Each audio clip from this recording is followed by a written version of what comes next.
చౌరాసులు బిల్లులో కూడా లేదండి.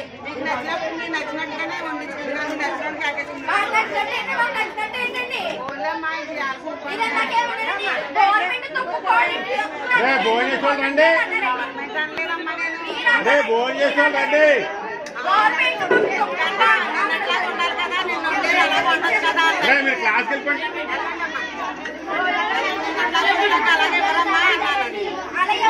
భోజనం చేసుకోండి.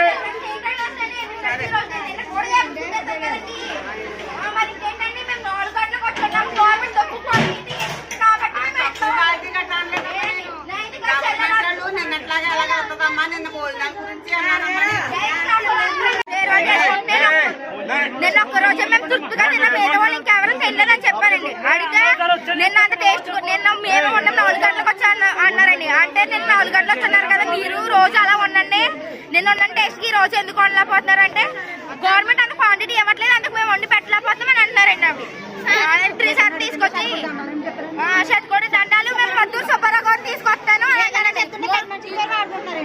ఒక్కలేరండి. సుబ్బారావు సార్ ఉన్నారండి, ఆ సార్ గారిని తీసుకొచ్చి అడిగితే మనిషికి 8 గ్రాములు నూనె వేయాలమ్మా, ఇంకొక నూనె డబ్బా ఇవ్వండి, అప్పుడు మేము టేస్ట్ కోడి పెడతామని అంటుందండి. మరి ఆవిడ ముక్కోటి దండాలు మీకు నేను మద్దూరు సుబ్బారావు గారిని తీసుకొస్తాను అంటుందండి. 8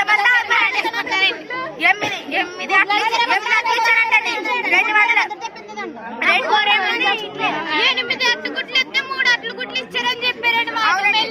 సార్ని అడుగుతూనే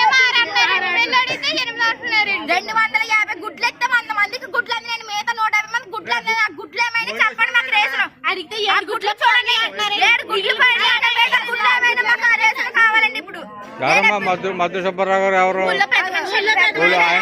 ఆయనకి స్కూల్ కి సంబంధం ఏముంది?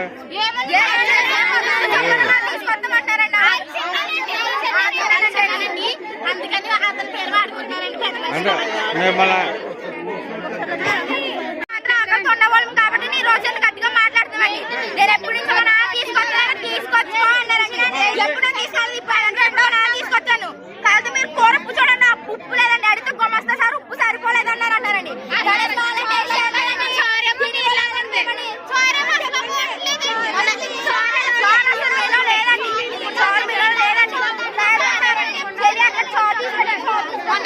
సార్ కూడా వచ్చారండి, ఆయన పట్టించుకోండి అడిగితే మళ్ళీ వండించాం కదండి. హెచ్ఎం సార్ కూడా అన్నారండి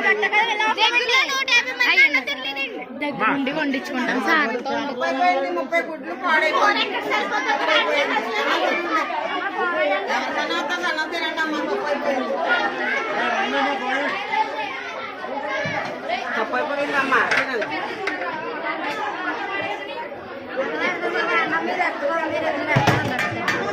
ఇప్పుడు ఉండేరండి. టైం ఎంత అయిందండి? ఇప్పుడు తింటారండి పిల్లలు?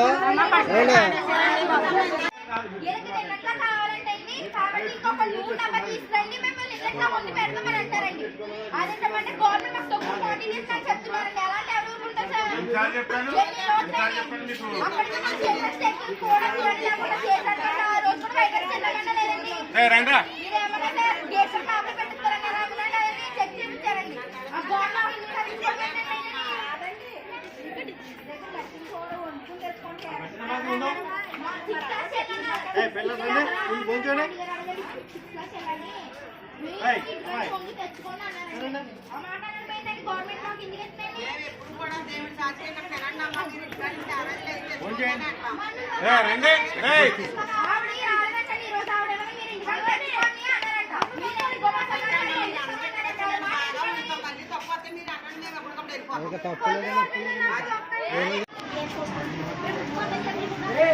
ఆ?